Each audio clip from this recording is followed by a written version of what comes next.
Every day, a dark droplet of oil rises to the surface of Pearl Harbor. One drop, every 20 seconds. It's been doing that for more than 80 years. Locals call it the tears of the Arizona. Tourists see it and fall silent. Veterans stare into the water, and some cry. The USS Arizona was once a mighty battleship. Today, it's a graveyard beneath the sea. Over 900 sailors remain entombed inside. They were killed in an instant during the attack on Pearl Harbor. The ship still lies where it sank. Quiet, broken, rusting, but it hasn't stopped bleeding. That slow leak of oil, small, steady, endless, is more than a chemical reaction. It's a reminder, a heartbeat of history, a symbol of pain that never fully fades. Why does the USS Arizona still weep? And what story does that oil carry through time? Let's go back to the day it all began. It was a quiet Sunday morning in paradise. Just after 7 a.m., the sky above Oahu was clear. Sailors on the USS Arizona were waking up, writing letters, shaving, laughing. Then, at exactly 7:55 a.m., the world shifted. Japanese aircraft, in tight formation, emerged over the mountains and descended upon Pearl Harbor like a wave of steel and fire. The USS Arizona was anchored calmly at Battleship Row. She had no chance. At 8:06 a.m., a 1,760-pound armor-piercing bomb struck the Arizona near Turret 2. It pierced the deck. It plunged deep into the forward ammunition magazine, and then it ignited. The explosion was instant and catastrophic. The ship lifted out of the water, cracked apart, and collapsed in a thunderous blast that could be heard across the island. A fireball engulfed the harbor. A massive mushroom of black smoke towered into the sky. Within 9 minutes, the USS Arizona sank to the bottom. Of the 1,512 men aboard, 1,177 were killed. Most of them never made it off the ship. Many never even knew what hit them. In a matter of minutes, the Arizona transformed from a proud battleship into one of the deadliest mass burials in U.S. military history. But that wasn't the end. The real story was just beginning. The USS Arizona didn't just sink. She became still, silent, final. When the smoke cleared and divers reached her hull, what they found was devastating. Twisted steel, fires still smoldering, and silence from within. Most of the men on board had been instantly vaporized in the explosion. Others were trapped below deck.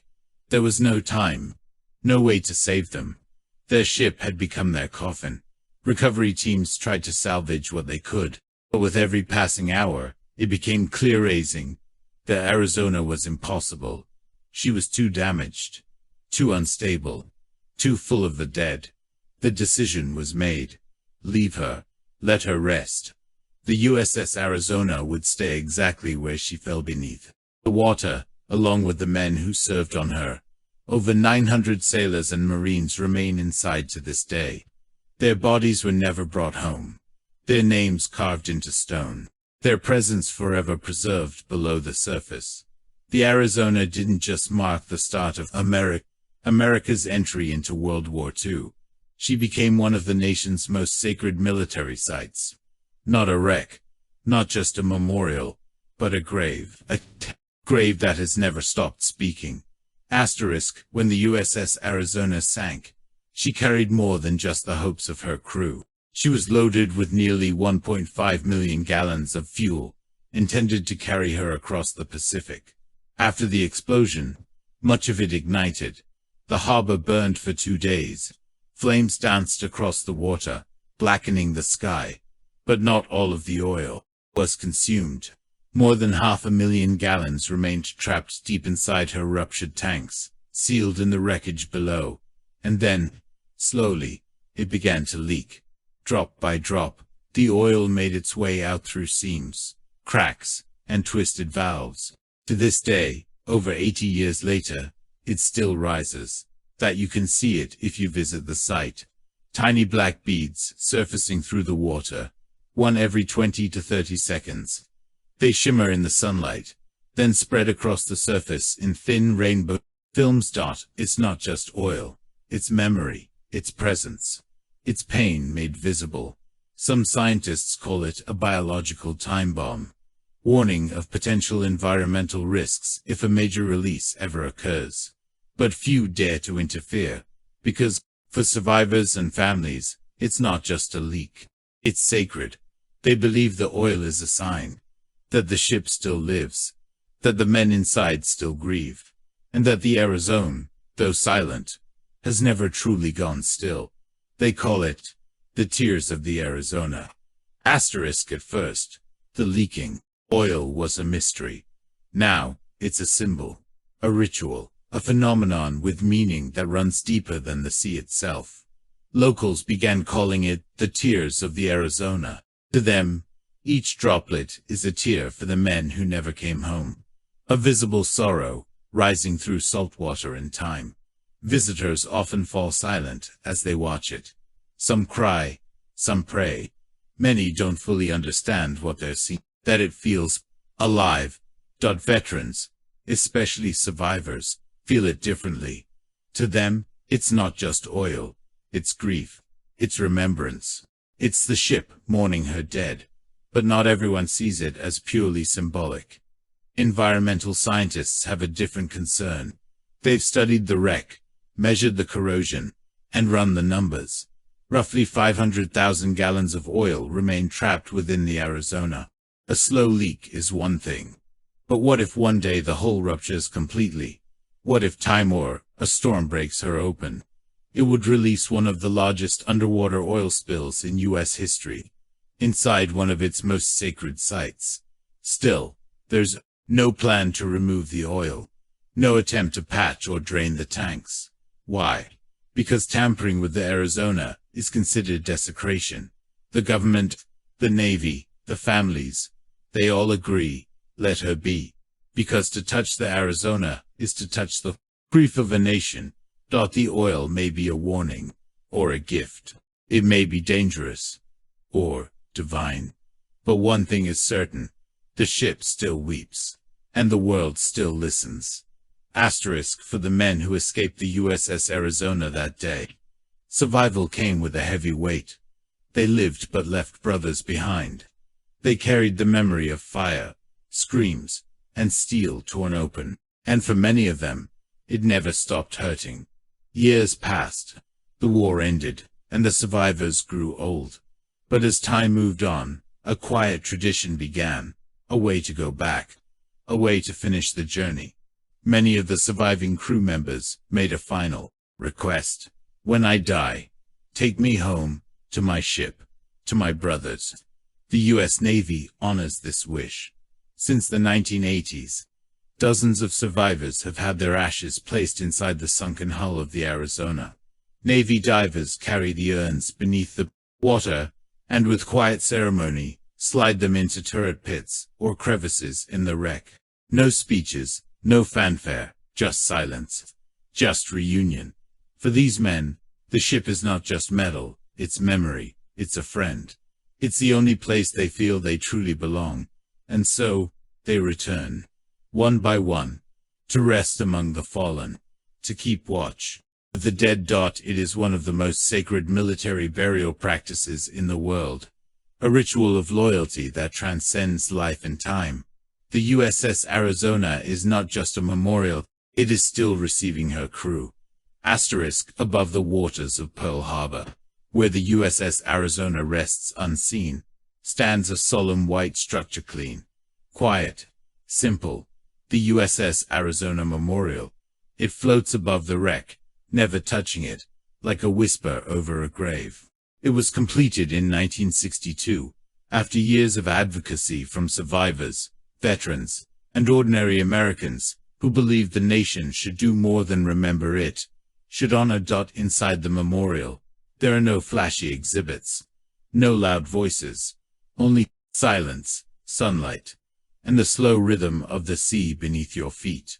Visitors look down through openings in the floor, where the rusted remains of the Arizona can be seen just below the surface. The oil still rises here right beneath their gaze. Some reach out. Some pray. Most say nothing. At the back of the memorial, there is a wall of names. 1,177 lives. Every sailor and marine who died aboard the ship. No ranks, no separations. Just names, side by side. Forever, each year, thousands come to stand above this silent grave. Presidents, children, veterans, tourists, they speak in hushed tones, because the weight of history lives here. But the memorial isn't frozen in the past. It teaches, it connects generations. It ensures the tragedy of December 7, 1941, is not just a date in a textbook, but a story passed on. From voice to voice, drop by drop. The Arizona is gone, but not forgotten. She rests, but never truly sleeps. Because every visitor who stands above her, every tear shed into the water, every moment of silence, keeps her alive. Asterisk. More than 8 decades have passed since the USS Arizona vanished beneath the waters of Pearl Harbor. New generations have been born. Wars have come and gone. The world has changed. And yet, the Arizona still matters. Not just as a ship, not just as a memorial, but as a mirror held up to the soul of a nation. She reminds us how quickly peace can shatter, how easily the ordinary can become historic, and how deeply a single moment can scar the collective memory of a people. The attack on Pearl Harbor pulled the United States into World War II, a war that would reshape the planet, end empires, and define the century. But before the headlines, before the victory, before the lessons, there was the Arizona. Burning, breaking, her presence beneath the water is a warning that freedom is never guaranteed, that vigilance has a price, and that the cost of war is not measured in victories but in lives that never got to grow old. She matters because she is not complete. She is rusting, leaking, slowly decaying, like memory itself fading, but never fully gone. And in that, she speaks a truth louder than any monument ever could. That grief echoes across generations. That silence, too, is a kind of story. And the past is never buried, only waiting beneath the surface. Asterisk. The USS Arizona still matters because she still weeps, and in doing so, she still speaks. Asterisk. Beneath the calm waters of Pearl Harbor lies more than just a ship. Beneath the rusted steel and twisted beams lies something deeper, a silence that speaks. The USS Arizona does not rise. She does not move. She does not roar, or shine, or fight. But she remembers. Every droplet of oil that rises is a breath of the past. A silent cry from a ship that lost everything in a moment, and still grieves. She weeps, not because she was defeated, but because she remembers those who were. She mourns, the sailors who never left her side. And she reminds all who look down into her grave. History does not rest. We live in the wake of that December morning, in the shadow of sacrifice, and in the presence of a ship that still speaks, without saying a word. So the next time you hear the name Arizona, don't think of a wreck. Think of a witness, a ghost ship that bleeds, a memorial that breathes, a sorrow that still rises drop by drop, through time.